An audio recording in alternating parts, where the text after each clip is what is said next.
రాష్ట్రంలో పెరిగిన పంట మార్పిడి ఆవశ్యకత దృష్ట్యా తెలంగాణ ప్రభుత్వం ఆయిల్ ఫామ్ సాగు మరియు వివిధ ఉద్యాన పంటలలో సూక్ష్మ సేద్యం కొరకు రాయితీలు ఇస్తూ పెద్ద ఎత్తున ప్రోత్సహిస్తుందని వ్యవసాయ శాఖ మంత్రి తుమ్మల నాగేశ్వరరావు అన్నారు.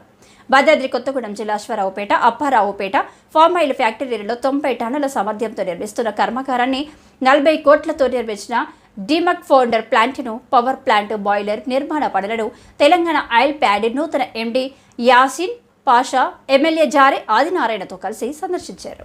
ఈ సందర్భంగా మంత్రి తుమ్మల మాట్లాడుతూ రాష్ట్రంలో ఫామ్ ఆయిల్ సాగు విస్తరణపై ప్రత్యేక దృష్టి సారిస్తామని రాష్ట్ర వ్యవసాయ శాఖ మంత్రి తుమ్మల నాగేశ్వరరావు పేర్కొన్నారు. ఆయిల్ ఫామ్ సాగు ఆ రైతుల జీవన ప్రమాణాలను మెరుగుపరుస్తుందని అన్నారు. రైతులు ఆయిల్ ఫామ్ సాగు వైపు మొగ్గు చూపేందుకు అధికారులు దిశానిర్దేశం చేయాల్సిన అవసరం ఉందని అభిప్రాయపడ్డారు. ఫామ్ ఆయిల్ ఉప ఉత్పత్తుల ద్వారా వచ్చే ఆదాయాన్ని రైతులకు అందించేలా చర్యలు తీసుకోవాలని ఆయిల్ ఫెడరేషన్ అధికారులను ఆదేశించారు. ఫామ్ ఆయిల్ ధర కనీసం 18,000 రూపాయలు ఉండేలా కేంద్రంపై ఒత్తిడి తెచ్చేందుకు ప్రయత్నం చేస్తున్నట్లు తెలిపారు. అలాగే పంటలకు గిట్టుబాటు ధర వచ్చేందుకు వీలుగా వ్యవసాయ ఉత్పత్తుల దేశ విదేశాలకు ఎగుమతి చేసేలా రాష్ట్ర ప్రభుత్వం చర్యలు తీసుకుంటుందని తెలిపారు. ఈ కార్యక్రమంలో మంత్రి Tummala Nageswara Rao, oil fed MD Yasin Pasha, MLA Jare Adinarayana, Congress నాయకులు మరియు కాంగ్రెస్ కార్యకర్తలు తదితరులు పాల్గొన్నారు.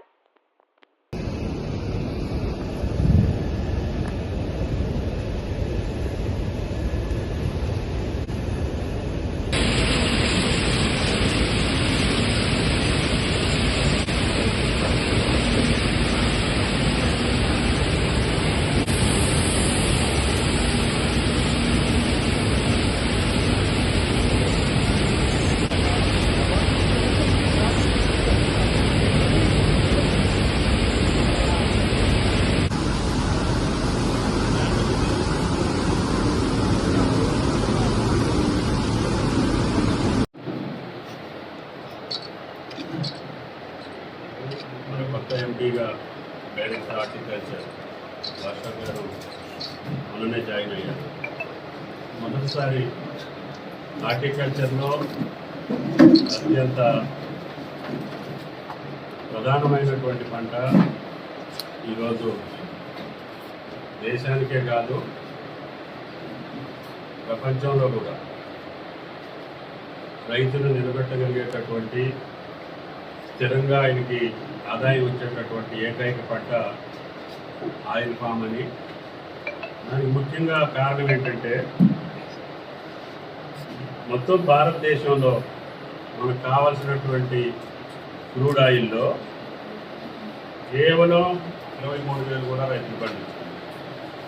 సరే, ఇప్పుడు రైతుల యొక్క అందరి కోరిక ఏంటంటే కనీసం 15,000కి తగ్గకుండా మీరు చూడగలిగితే మేము తప్పకుండా ఈ పంటను వేస్తామని చెప్పి ఇప్పుడు తెలంగాణ రైతులందరూ 30 జిల్లాల రైతులు కూడా మీ జిల్లాకు వస్తున్నారు, మీ మండలానికే వస్తున్నారు. కొత్తగూడెం జిల్లా రేపు పామ్ ఆయిల్ హబ్ చేయాలని ఇప్పటికే 2 ఫ్యాక్టరీలు కట్టుకున్నాం. రేపు భవిష్యత్తులో ఇంకా ఎన్నో ఫ్యాక్టరీలు రావాల్సినటువంటి అవసరం ఉంది. కాబట్టి మన ప్రధాన కర్తవ్యం తెలిసి నాకెంత శక్తి అంత ఎవరు ఎమ్మెల్యేగా ఉన్నా, మిత్రసేన ఉన్నాడా, లేకపోతే తాటి గారు ఉన్నాడా, మెచ్చా గారు ఉన్నాడా, ఆదినారాయణ గారు ఉన్నాడా చూడండి. నేను నాకు భగవంతుడు ఇచ్చిన శక్తికి ఈ ప్రాంతానికి సేవ చేయాలి. నాకు ఈ ప్రాంత ప్రజలే నన్ను రాజకీయంగా నిలబెట్టారు కాబట్టి, నాకు ఈ అవకాశాలు వచ్చినాయి కాబట్టి రహదారులతో పాటు విద్యా, వైద్యం, మీ మండలంలో 2 హాస్పిటల్స్ ఉంటాయి. వినాయకపురం ఉందా, మండలానికి ఒకటే ఉండాలి. 2 ఎందుకు పెట్టానంటే ఆ ప్రాంతం గిరిజనులు ఉంటారు, అచ్చరాపేట దాకా రాలేరు, అక్కడ ఏర్పాటు చేశాను. ప్రతి చోట రెసిడెన్షియల్ స్కూల్స్ పెట్టాను. ట్రైబల్స్కి, ఎస్సీస్కి, బీసీస్కి అన్నీ నాకు ఎక్కడ అవకాశం ఉంటే అక్కడ ఈ డిపార్ట్మెంట్, ఆ డిపార్ట్మెంట్ అనుకుంటే అన్ని ప్రయత్నాలు చేసుకుంటూ వస్తున్నాను. మళ్ళీ ఈ టర్మ్లో రేవంత్ రెడ్డి గారి నాయకత్వంలో ఉన్న ప్రభుత్వంలో కూడా నాకు మీ దయ వల్ల అవకాశం వచ్చింది. కాబట్టి తప్పకుండా మిగిలిపోయినటువంటి పనులు చేసుకుంటూ గోదావరి జలాలు అంకమ్మ చెరువుకు తీసుకురావటం, అదేవిధంగా ఆయిల్ ఫామ్ ఫ్యాక్టరీలు ఈ జిల్లా మొత్తం, జిల్లాయే కదా తెలంగాణ మొత్తం పచ్చగా ఉండాలి.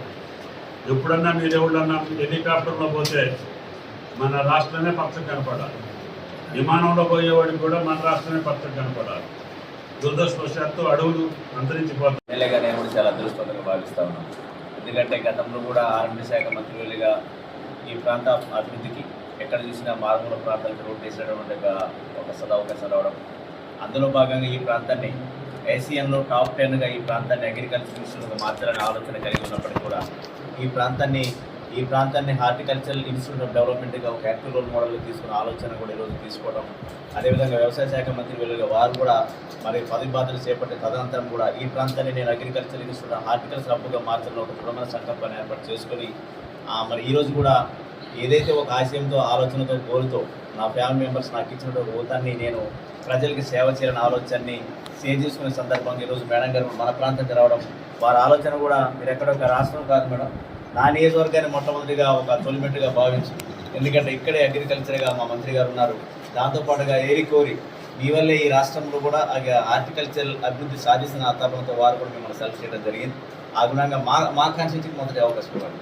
ఈ ప్రాంతాన్ని మమ్మల్ని ఎంచుకొని, ఎందుకంటే మీరు వస్తున్నప్పుడు చూసినా మిమ్మల్ని మీ కళ్ళు మొత్తం కంప్లీట్గా కార్ అద్దాలు చూస్తే మొత్తం హార్టికల్ వైపు మీ కళ్ళు తిరుగుతూ ఉన్నాయి. ఆ యొక్క అవకాశాన్ని మీరు మాకు అవకాశం ఇచ్చినందుకు, అదేవిధంగా వచ్చినప్పుడు అడుగుతూ ఉన్నారు ఏదైతే ROFR పట్టాలకు సంబంధించి ఏదైతే కోరు పట్ట వాళ్ళకి కూడా మనం ఇవ్వాల్సి ఇస్తే బాగుంటుందనేది వారు మంచి ఆలోచన తీసుకొచ్చారు. చాలా సంతోషం మేడం. అదే త్వరలోనే కూడా మరి మంత్రి గారు చెప్తా ఉన్నారు. ఈ ప్రాంతాన్ని విజిట్ చేసిన తర్వాత తెలిసింది అసలు చాలా ఒక ఇంకో ప్రపంచం చూసినట్టు అనిపించింది నాకు హార్టికల్చర్ పరంగా. సో డెఫినెట్గా ఈ ఏరియాని ప్రమోట్ చేయాలంటే హార్టికల్చర్ కాలేజ్ ఒక బ్రాంచ్ తప్పనిసరిగా ప్రయత్నం చేస్తాం. దాంట్లో భాగంగానే ప్రపోజల్స్ కూడా అధికారులకు పంపిస్తాం. అదేవిధంగా అగ్రికల్చర్ కాలేజ్ కూడా క్లోజ్ అయిందని చెప్పారు. అగ్రికల్చర్ కాలేజ్ రన్ అవుతుంది కానీ పీజీ క్లోజ్ అవన్నీ నేనే చేసేది. ఇప్పుడు నేను అడగక్కర్లేదు, నేను చెప్పక్కర్లేదు, నేను అప్పుడప్పుడు గుర్తు చేయాలి. అక్కడ ఆమె గారు చూసుకుంటుంది ఇక్కడ హార్టికల్చరే కాబట్టి మీ కుటుంబ బ్యాక్గ్రౌండ్ చెప్పుకుంటుంది. ఆమె గ్రాడ్యుయేట్ ఫ్రమ్ అగ్రికల్చర్, అప్పుడు అమరావు అనేదాన్ని. సో 98 బ్యాచ్లో కంప్లీట్ అయింది. అదేవిధంగా ముఖ్యంగా ఈ ఫీల్డ్లో రావడానికి కారణం మా మామయ్య గారు, మా అత్తయ్య గారు both are agriculture scientist. Mister Arif Khan is agronomist and ఇప్పుడే రిటైర్ అయ్యి మళ్ళీ పనిచేస్తున్నారు and is also supporting us. అదేవిధంగా హమీదున్నీసా బేగం, తను కూడా అక్షరాపేటలో హెడ్గా చేశారు. సో కొన్ని రోజులు 2 years వరకు చేశారు. దాని తర్వాత voluntary retirement because of the family issues తీసుకున్నారు. This is my favourite subject అండి. ఇన్ని నాళ్ళు కూడా 15 years కూడా ఫీల్డ్లో ఉండి ఈరోజు ఒక డిపార్ట్మెంట్కి సేవ చేసే, అంటే మన ఓన్ సొంత డిపార్ట్మెంట్కి సేవ చేసే అవకాశం కల్పించిన గవర్నమెంట్కి ధన్యవాదాలు. అదేవిధంగా ఇంట్రెస్ట్ ఉండే సబ్జెక్ట్ కాబట్టి తప్పనిసరిగా గవర్నమెంట్ ఆబ్జెక్టివ్ ఏదైతే ఆల్ పామ్ ఉంది, హార్టికల్చర్ ఎక్స్పాన్షన్ ప్లాన్ ఉంది, అదేవిధంగా మన డ్రిప్ కానివ్వండి, స్ప్రింక్లర్స్ కానివ్వండి, దానిపైన చిన్న